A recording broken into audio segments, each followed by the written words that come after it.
کیونکہ یہ مئی کا مہینہ ہے اور مئی ڈے چل رہا ہے ہر روز ہی. 9 مئی، پھر اس کے بعد 28 مئی، اور پھر آج فارمیشن کمانڈرز کانفرنس، پھر اس کا اعلامیہ. چیزیں اتنی اہم تھیں کہ آپ کا تجزیہ اس پہ بہت ضروری ہو چکا تھا. اچھا، ایسا ہے کہ ایک بار پھر عرفان صدیقی صاحب کا کالم یاد آیا جب ہم نے یہ اعلامیہ پڑھا، جس میں ایک بار پھر اعادہ کیا گیا ہے، بلکہ یہ کائنڈ آف ریکویسٹ کہہ سکتے ہیں اس کو، کہ ملک کے وسیع تر مفاد میں لازم ہے کہ 9 مئی کے منصوبہ سازوں، مجرموں، اس کی حوصلہ افزائی کرنے والوں اور سہولت کاروں کو انصاف کے کٹہرے میں کھڑا کیا جائے.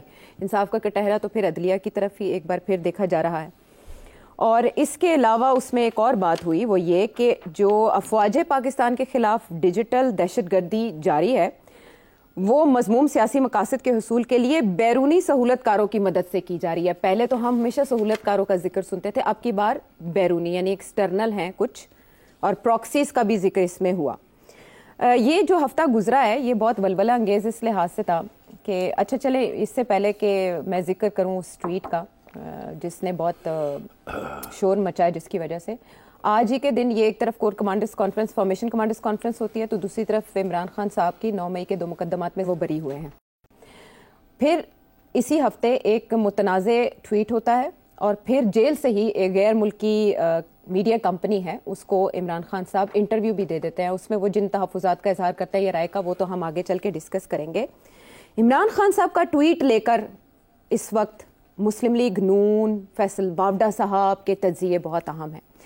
پاکستان تحریک انصاف کے کچھ لوگ اس کو خود کو ڈسٹینس کر رہے ہیں اس سے، لیکن آپ بتائیں گے کہ وہ کس حد تک کامیاب ہے. طلال چودھری صاحب کا تبصرہ میں چاہوں گی کہ شامل کو لے کر. جی، اگر شیخ مجیب الرحمان انہیں اتنے پسند تھے تو جب یہ خود اقتدار میں تھے تو اسے قومی ہیرو بنا دیتے. جب یہ خود اقتدار میں تھے اس وقت تو دوسرے لیڈروں کو یہ کہا کرتے تھے کہ وہ شیخ مجیب الرحمان نہ بنے، اور اب خود شیخ مجیب الرحمان بننا چاہتے ہیں. 1971 کو ذہن میں رکھ کر 9 مئی کیا گیا لیکن ناکام ہوئے.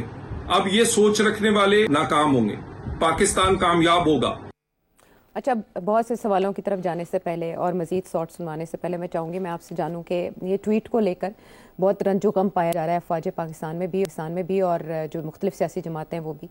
FIA سائبر کرائم نے بھی اپنی کارروائی کا آغاز کر دیا ہے. اس معاملے اس ٹویٹ کو لے کر کیا کارروائی یا کیا سزا مل سکتی ہے اور کس کو؟ اس سے پہلے تو یہ پوچھنا چاہیے عائشہ کہ یہ کیوں کیا عمران خان نے؟ یہ کمپیریزن ہے، یہ کیوں کیا؟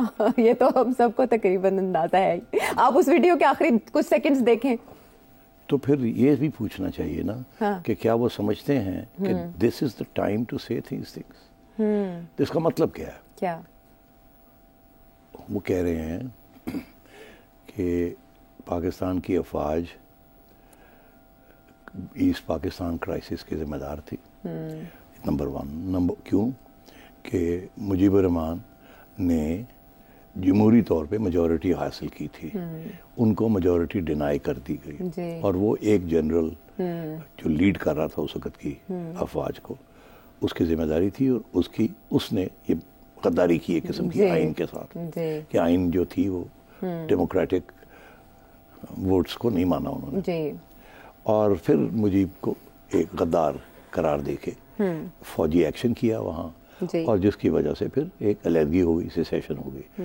تو وہ یہ کہنے کی کوشش کر رہے ہیں کہ آج بھی وہی سچویشن ہے کہ عمران خان صاحب کو فل میجورٹی ملی ہے، اور ایک جنرل نے ان کو وہ میجورٹی ڈینائی کی ہے، اور وہ غدار ہے.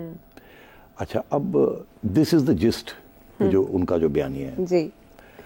اب سوال یہ ہے کہ اس کے ساتھ 2 ایشوز کھڑے ہوتے ہیں نا. ایک تو یہ ہوتا ہے کہ ٹھیک ہے یہ اپنی جگہ کہ اس وقت ایک میجورٹی کو تسلیم نہیں کیا گیا، اور اس دفعہ بھی ایک میجورٹی کو تسلیم نہیں کیا گیا، مگر کیا اس کے ساتھ مجیب ہیرو بن جاتا ہے اور یا ایک غدار اور ٹریٹر بن جاتا ہے؟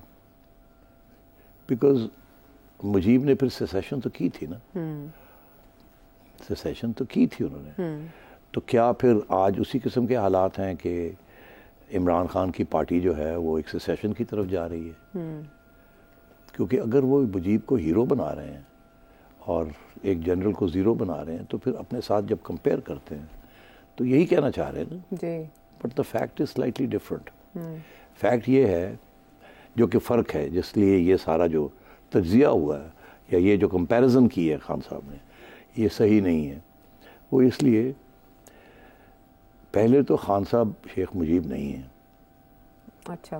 شیخ پاور میں فوج کے کندھوں پہ نہیں آیا تھا. اچھا. شیخ مجیب کو فوج نے نہیں بنایا تھا. شیخ مجیب فوج کی اپوزیشن میں بنا تھا. اس وقت 1 یونٹ ایوب خان کا تھا. مطلب ہے کہ 2 یونٹس نہیں تھے, 4 یونٹس نہیں تھے. ایک زمانے میں 5 یونٹس ہوتے تھے, سب ایکول ویٹ تھی. 4 یہاں کی پروونسز, ایک بنگال کی پروونسز, ایسٹ پاکستان. ایوب خان نے 1 یونٹ بنا لیا, سینٹرلائز کر دیا. خان صاحب تو پاور میں فوج کے کندھے پہ آئے ہیں. میں حقیقت بیان کر رہا ہوں, اپنی کوئی باعث نہیں ہے اس میں.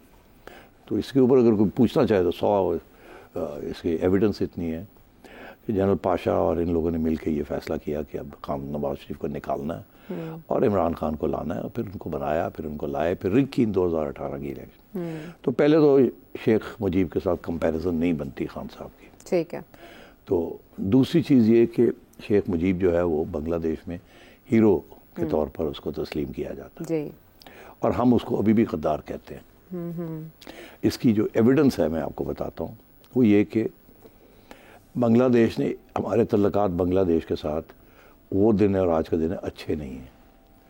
وہاں کبھی خالدہ ضیاء آئی, کبھی حسینہ واجد آئی, ایک آدھ ملٹری گورنمنٹ بھی آئی, ضیاء الرحمان کی ملٹری گورنمنٹ بھی آئی, مگر کسی نے پاکستان کے ساتھ کوشش نہیں کی کہ تعلقات بہتر کیے جائیں. کیونکہ ان کا ایک مطالبہ تھا کہ پاکستانی جنرل مشرف آئیں, اس سے پہلے بے نظیر بھٹو صاحب آئیں یا نواز شریف صاحب آئیں, جب سے یہ چل رہا ہے, اور آ کے معافی مانگیں. ان کا صرف ایک مطالبہ تھا, آئے اور سب کے سامنے بنگلہ دیش کے اندر 1971 کا جو آرمی ایکشن تھا اور اس کے بعد جو کچھ ہوا وہاں اس کے دوران, اس سے ہماری عوام سے معافی مانگے, اس کے بعد ہم نارملائز کر لیں گے. مگر یہاں کسی کی ہمت نہیں تھی کہ وہاں جا کے معافی مانگنا. جنرل مشرف بھی گئے تھے مگر معافی مانگنے سے پیچھے ہٹ گئے. بہت سی اچھی باتیں کی مگر معافی نہیں مانگی. وہ دن اور آج کا دن ہے. نواز شریف صاحب نے بھی وہاں جا کے معافی نہیں مانگی, عمران خان صاحب نے بھی جا کے معافی نہیں مانگی, بے نظیر بھٹو صاحبہ نے بھی جا کے معافی نہیں مانگی. حالانکہ ان کے دل کے اندر یہی بات تھی کہ ہماری غلطی تھی, ہم نے جو آرمی ایکشن کیا وہ غلط تھا, اس کے برے نتائج نکلے, اس سے سیسیشن رکی نہیں, ایک نفرت پیدا ہو گئی جو آج تک ختم نہیں ہوئی. مگر کسی سیاسی لیڈر نے کے پاس اتنی ہمت نہیں تھی کہ وہ جا کے وہاں معافی مانگتے. کیوں؟ وہ اس لیے کیونکہ پاک افواج اس چیز کو تسلیم کرنے کے لیے تیار نہیں تھی. معافی مانگنے کا یہ مطلب تھا کہ ہماری افواج سے وہاں کچھ کرائمز کمٹ ہوئی, جس کا ذکر ویڈیو میں بھی ہے, جس کا ذکر ویڈیو میں بھی ہے, اور جس کا ذکر حمود الرحمان کمیشن رپورٹ میں بھی ہے, جس کی وجہ سے آج کل سب لوگ اس کو پڑھنا چاہ رہے ہیں کہ اس کے اندر کیا ہے. اچھا, تو یہ ہے سچویشن. تو اب آج خان صاحب جو ہیں کس منہ سے یہ کہہ سکتے ہیں جو وہ کہہ رہے ہیں, یہ مناسب نہیں ہے. اور خان صاحب شیخ مجیب نہیں ہیں, اور یہ آرمی چیف جنرل یحییٰ نہیں ہے. جنرل یحییٰ کو یہ کہا جاتا تھا کہ ہی از اے یوسرپر. سپریم کورٹ کی ایک ججمنٹ ہے جس میں ان کو یوسرپر کہا گیا تھا. یوسرپر مینس کہ غیر آئینی طور پہ اس نے پاور چھینی. تو he was not legitimate ruler of Pakistan.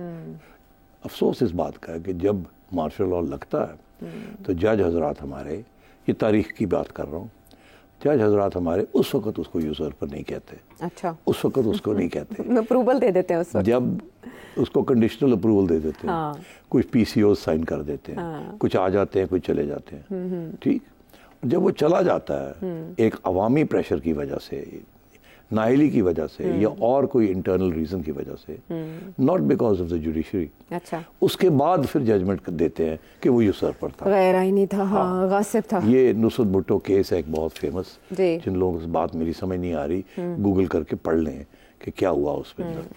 اب بات یہ ہے کہ یہاں بھی اسی قسم کی سچویشن ہے ابھی کہ یہاں کوئی مارشل لاء نہیں لگا ہوا اس وقت. اچھا ٹھیک ہے, تو اس لیے یہ کہنا کہ اس وقت کی جو فوجی قیادت ہے جو آئینی طور پہ لیجیٹمیٹ طریقے کے ساتھ اپوائنٹ ہوئی ہے, آپ کو پسند ہو یا ناپسند ہو, ٹھیک, ان کی اپوائنٹمنٹ کو عدالت میں بھی چیلنج نہیں کیا گیا کیونکہ وہ لیجیٹمیٹ کانسٹیٹیوشنل اپوائنٹمنٹ ہے. وہ سینئر موسٹ تھے, ان کو اپوائنٹ کر دیا گورنمنٹ نے. ٹھیک, اب بات یہ ہے کہ اس کو کسی نے چیلنج نہیں کیا, تو ان کو ایک یوسرپر کے طور پہ, عاصم منیر صاحب کو یوسرپر کے طور پہ دیکھنا از رانگ.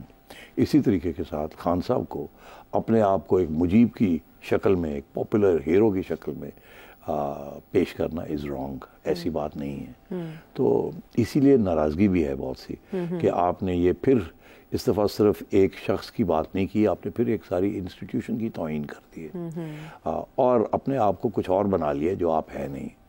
تو میں سمجھتا ہوں دس از وائی اتنا ریئیکشن آیا. اور یہ جو فارمیشن کمانڈرز کی جو کانفرنس ہوئی ہے آج, اس میں بھی جو غصہ کا اظہار کیا گیا ہے, اور اس سے یہی نظر آتا ہے اب کہ پہلے اگر ایسی سچویشن تھی کہ اس وقت کے جو آرمی کے چیف ہیں وہ ایک مائنورٹی میں تھے, بیکاز زیادہ تر لوگ جنرل باجوہ جو پروموٹ کر گئے تھے وہ ان کی کنسٹیٹیونسی کے نہیں تھے, وہ جنرل باجوہ کی کیمپ کے سوچ کے لوگ تھے جو کہ شاید تھوڑے سے پرو پی ٹی آئی تھے یا اینٹی نون لیگ تھے. دونوں میں فرق ہے نا تھوڑا بہت, مگر at the end of the day objectively وہ کچھ مسئلہ وہی بنتا ہے, پرو پی ٹی آئی. تو اب بات یہ ہے کہ اس صورت میں عاصم منیر صاحب کو ٹارگٹ کرنا اس طریقے سے اور اس کے ساتھ ساری فوج کو ٹارگٹ کرنا از ناٹ رائٹ. اسی لیے میرا یہ تجزیہ ہے کہ اگر اس قسم کی سوچ تھی پاکستان کی افواج کی انسٹیٹیوشن کے اندر جو کہ ہمدردی رکھتی تھی عمران خان کے لیے کیونکہ ان کی فیملیز نے خان صاحب کے لیے ووٹ کیا ہے, تو آہستہ آہستہ وہ انسٹیٹیوشنل سوچ جو ہے خان صاحب کے بارے میں تبدیل ہو رہی ہے. وہ نون لیگ کے حق میں نہیں ہو رہی, پیپلز پارٹی کے حق میں نہیں ہو رہی. ٹھیک ہے, ٹھیک, مگر وہ خان صاحب کی جو حرکتیں ہیں اس سے اب خوفزدہ ہو رہی ہے کہ اس قسم کا بندہ اگر واپس پاور میں آیا تو ہمارے ساتھ کیا ہوگا انسٹیٹیوشن کا, اور اس ملک کے ساتھ کیا ہوگا ان اٹس فارن پالیسی. ایک طرف تو یہی امپریشن ہے کہ عمران خان صاحب کی جارحانہ پالیسی کا حصہ ہے یہ, جس طرح سے ٹویٹ کیا جا رہا ہے یا انٹرویو میں بھی جو باتیں کی جا رہی ہیں کہ مجھے ڈیتھ سیل میں رکھا گیا ہے, قید تنہائی میں رکھا گیا ہے.